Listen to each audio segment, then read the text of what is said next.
essays on college applications. What we'll be covering, there's a few questions that I'm going to be focusing on answering. Okay, so first of all, the agenda. So I'm gonna go through 5 questions. First of all, what are the optional essay prompts included on college applications? How do I know if I should write a response to these prompts? Are they actually optional? So, that's a big thing that I hear from students a lot is, do I have to actually write something on here? Should I write something? Is it a trick question? Our college is just trying to see if I fall into the trap or if I actually do the right thing here. So I'll definitely dive into that. What kind of information or details should I include in my responses if deciding to respond to these option prompts? Why is it beneficial to share this type of information when you're applying to colleges? And finally, how should I approach the writing style and the structure or organization of my responses? Okay, so the first question, what are the optional essay prompts included on the college applications? Okay, so there's a few different ones. So let's go through them one at a time. So first off, the common application. So this is as in the name, this is the most common college application that students end up completing and submitting when applying to colleges. The majority of colleges throughout the USA use the common application. There are plenty of colleges that don't, but even so, the majority of them do. There are 2 different optional prompts on the Common App. So I want to talk about those first. The first one is commonly called the additional information prompt, and it allows for up to 650 words in a student's response. And it's just the way that it's formatted on the application is it's just a text box. So if you're a student or if you're the parent of a student, they will see in their Common App application online, they'll just see a question and then a text box. And actually, you don't even see the text box unless you say, yes, I want to respond to this prompt. So once they click yes, a text box will appear. It will allow them to put up to 650 words. And where you could find it is on the main Common App tab in your Common App account. It's the one right in the middle. And then the writing section is where you would find this. So it's right underneath where the personal statement goes in the Common App. And this is the prompt. You may use the space below to provide any additional information you wish to share. So it's very brief, very vague and brief. It's just an open invitation to share anything that a student would like to. There's another one, and this is for understandable reasons. This is a recent development. On the Common App, there is the COVID-19 natural disaster optional prompt. And this is my daughter, just came over to say hi really quickly. So it's 250 words max, and the prompt is community disruptions such as COVID-19 and natural disasters can have deep and long-lasting impacts. If you need it, this space is yours to describe those impacts. Colleges care about the effects on your health and well-being, safety, family circumstances, future plans, and education, including access to reliable technology and quiet study spaces. For more information, check out our COVID-19 FAQ. Please use this space to describe how these events have impacted you. So it's longer, it's more specific, and it really clarifies what they're looking for in this prompt. And note that this is shorter. It's 250 words max, not 650 words. Okay, so that's the Common App. We'll talk a little bit more about what you should put on your responses to those, or even if you should. But before we do, let's just list out the others. So on the University of California application, there are also 2 optional prompts. So the first one is the additional information, same name as the Common App, prompt that's in the academic history section of the UC application. So this allows up to 550 characters, which, just to be clear on what that is, a character is like it's a letter, a number, a space, or punctuation. So anything that takes up one space on a text document, let's say, that's a character.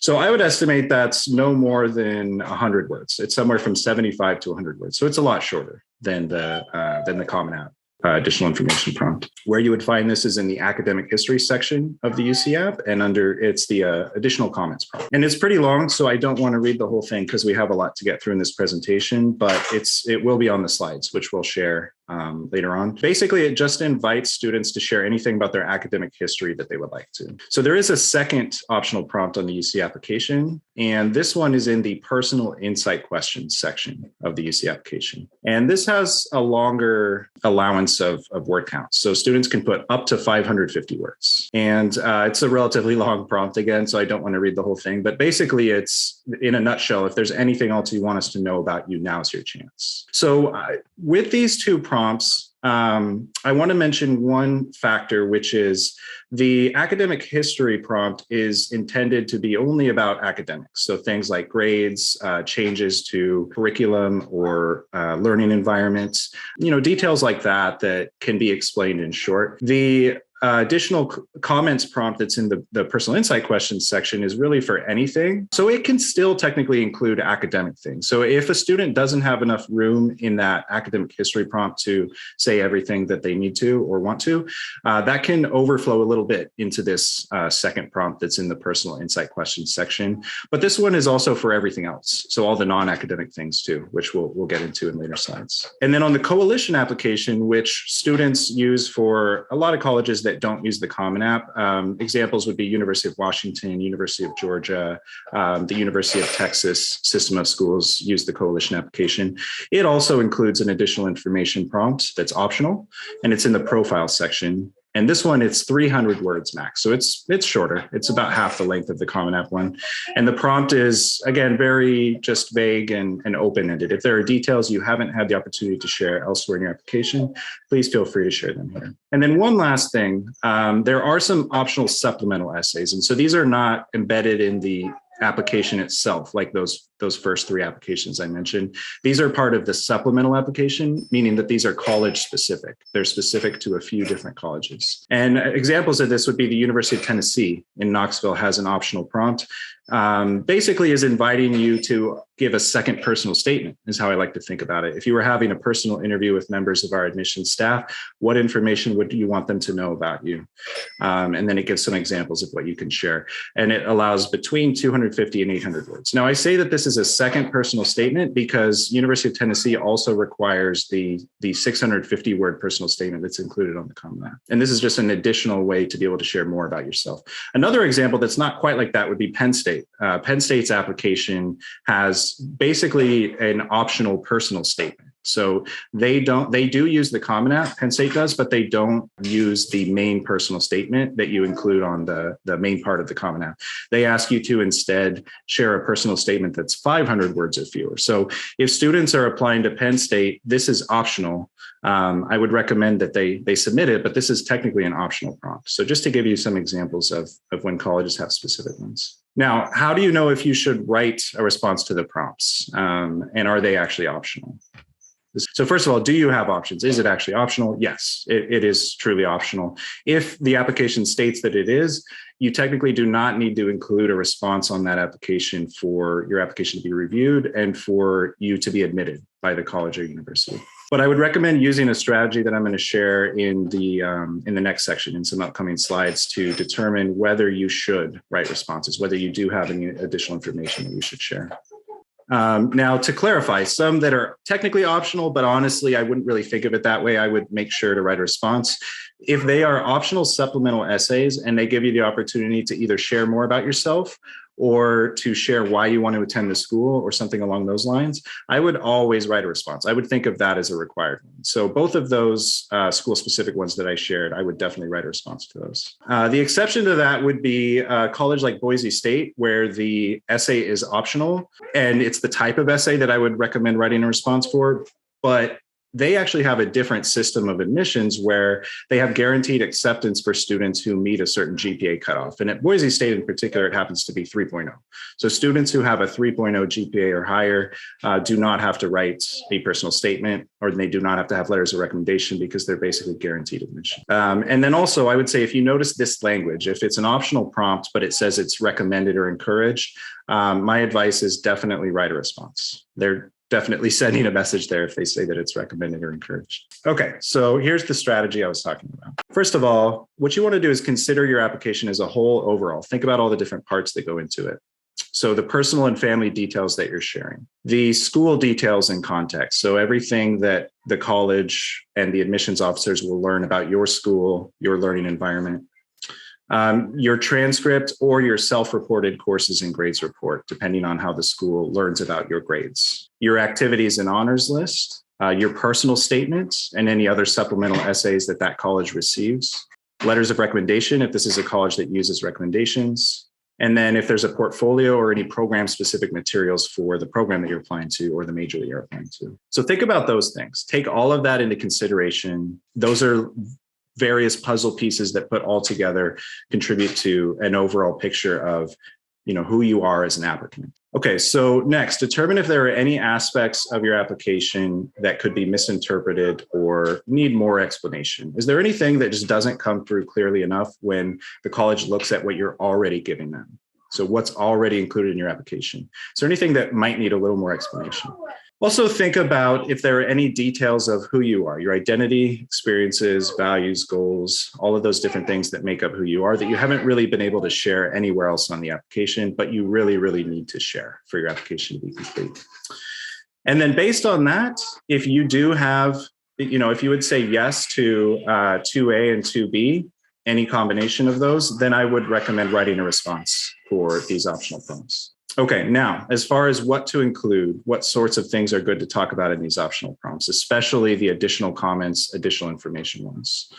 So here are some suggested topics, and I'll share some notes about each of them. So first of all, an explanation of your school details or the context, your educational environment. So if your school has an unusual grading system, unusual curriculum, or a learning environment that's different than what the majority of high school students have learned in, it's a good idea to share about that context. So explain the details of the environment that you've been learning in, how your curriculum differs, what's unique about it, what's unique about the grading system. So it's a good idea to explain those things if that's true of you. And that goes for temporary changes too. So if you if your school had any changes due to the pandemic last year and even this year, things like offering credit, no credit grading or pass fail grading, or if you experience any challenges in distance learning, those are great things to write about. And by the way, that's one of the things you can use the COVID-19 prompt for on the Common App, is to address any of those details that have to do with the pandemic, or as it said in the prompt, natural disasters like wildfires. Another thing that you might want to write about in relation to school details and context is if you had to change schools at any point during your high school career. So in those 4 years that you've been in high school, if you change schools at any point, this is a good place. The additional information, additional comments type prompts are a good place to address that, just to kind of explain, what the circumstances were, why you did that, any benefits that came maybe from changing schools. Additionally, you might want to talk about any low grades or test scores you experienced or any learning difficulties you experienced throughout your high school years. So here's some tips or advice when it comes to writing about lower grades. Don't make excuses for them and don't blame others. So don't look to assign blame to the teacher or something like that, or my friends are in the class and it's hard to pay attention. I would really discourage you from approaching it that way. Instead, what you should do is just aim to provide context. Again, just tell the colleges that you're applying to, what the situation was. Describe the circumstances that might have contributed to you getting a lower grade in that class. Describe any challenges you experienced, also any life circumstances that were going on outside of class that might have contributed to your ability to focus, your ability to get homework done, access to technology or materials, any things like that. And then, the most important thing about this is explain clearly and tangibly. So not in a vague way, but actually give tangible reasons or tangible steps that you've taken to keep your grades up. So how have you reversed that trend? How have you been able to make sure that your grades stay up since then? Very important to include that. And then also, what did you learn from the experience? So if you had a lower grade in freshman year or sophomore year, let's say, and you've been able since then to bring your grades up to maintain, A's and B's, what did you take away from that experience? How has that shaped you? How has that shown you more about, what type of student you are and what type of person you are in general? And these are just some examples. You could say some steps that you might have taken, or I'm sorry, some things that you might be able to do if you struggle in college classes. So this is a good way of looking forward and showing them a mature perspective.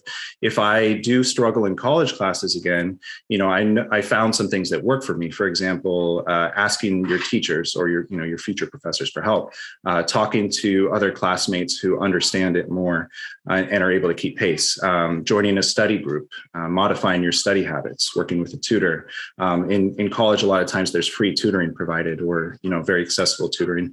So, these are just some things that you can point to that will help you in the future if you do experience any challenges in college. Okay, another thing you might want to write about is personal or family circumstances. So if you or someone in your family experienced any health challenges that, really affected your life, or any mental or emotional health challenges. So it can be physical, mental, emotional health, anything in that range. If you feel like it's important to be able to share that context with the colleges that are reviewing your applications, this is definitely a good place to do that.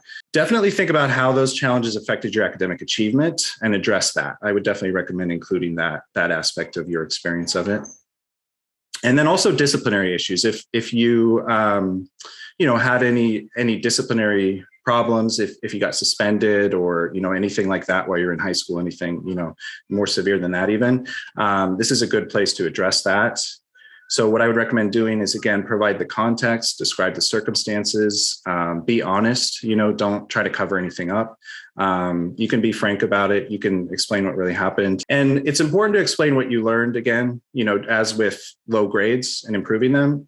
Definitely explain how that experience shaped you. What did you learn from it? How have you changed your behavior and reversed the behavior pattern that led to that disciplinary issue rather than maintaining the same behaviors? And just one quick note about disciplinary issues and writing about them on applications. Often this is actually required. So it's not optional for severe disciplinary issues. You have to actually address them on your applications if you say yes to certain questions. More minor disciplinary issues you can address in the optional additional information forms. Okay, and then just a couple more examples of what you might want to include in additional information. So if there are any activities or honors you didn't have room to include in that activities section, just make sure to share the relevant context of it. What did you do? What were your responsibilities? And what was the value of it to you? And then lastly, like Ed said in the first presentation, if you have any additional materials that you want to share, like creative work that could go towards a portfolio, you can include a link here. And if you have a link to a website or profile that can demonstrate any of your other traits or skills or experiences that you didn't share elsewhere, you can also include that in your additional information section. Okay, so I just want to share a quote before moving on. I want to share a quote from USC admissions blog. So this is a direct source of, someone who, or a group of people who review applications and what they say about this. There's no right or wrong way to address this in an essay or additional information section. And this is speaking to any of the things that were mentioned in previous slides. As long as it comes from your authentic voice and fits within the story that you want to convey to the admissions officer reading. Since it is your personal account to convey, feel free to disclose as much or as little as you want. Do not feel pressure to share every detail, but also do not feel that you need to have a happy ending or solution. Your writing should provide a context within which the reader learns about who you are and what has brought you to this stage in your life. Okay, a couple more questions here. Why is it beneficial to share this type of information when applying to colleges? So just a few points on why I do think it's good to write these responses if any of this applies to you. First of all, it provides context for application review. And, that's a word that comes up a lot, context. That word keeps coming up. And that's because the people that are reviewing applications are people. They really do want to bring a human element to their review and to making decisions of who do they want to welcome into their community of students. So they are trying to get a good feel for who students are as people. I know that might sound hard to believe when they get thousands of applications, sometimes tens of thousands of applications, and, they're not actually meeting the students. They're just reading, what students have shared. Despite that, they are using the materials that students share to try to form basically profiles of who those students are and to get to know them as people and not just as students. And so that's why I say context for the application review is really important. If there's anything that you can tell the college that would help them to understand your application and who you are more, that can only help. Another thing is that it allows you to be proactive about your narrative. It allows you to control your story and put it in your own words. So it gives you a chance to actually tell the college, what you want them to know, what you think it's important for them to know about who you are as a person and as a student. And then finally, it's just using every opportunity available to you. I think it's a bad idea to skip out on an opportunity on your applications to be able to share anything that you feel like you should share.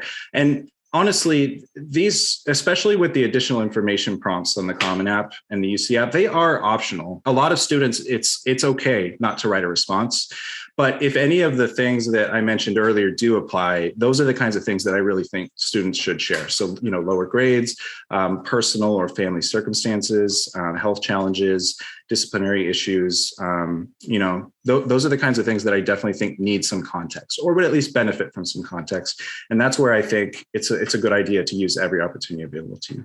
Okay, so finally, how should I approach the writing style and structure / organization of these responses? So first of all, with the additional comments or information responses, these do not need to be thought of as essays necessarily. It's a fine line between an essay and a short answer response, but these are more like short answer responses. They don't need to be written in essay format, like with a 5-paragraph essay structure or anything like that. It is okay to have a combination of sentence and paragraph format and bullet points. So you can have some listing. You can use bullet points and you can combine it with paragraphs and sentences. That's okay.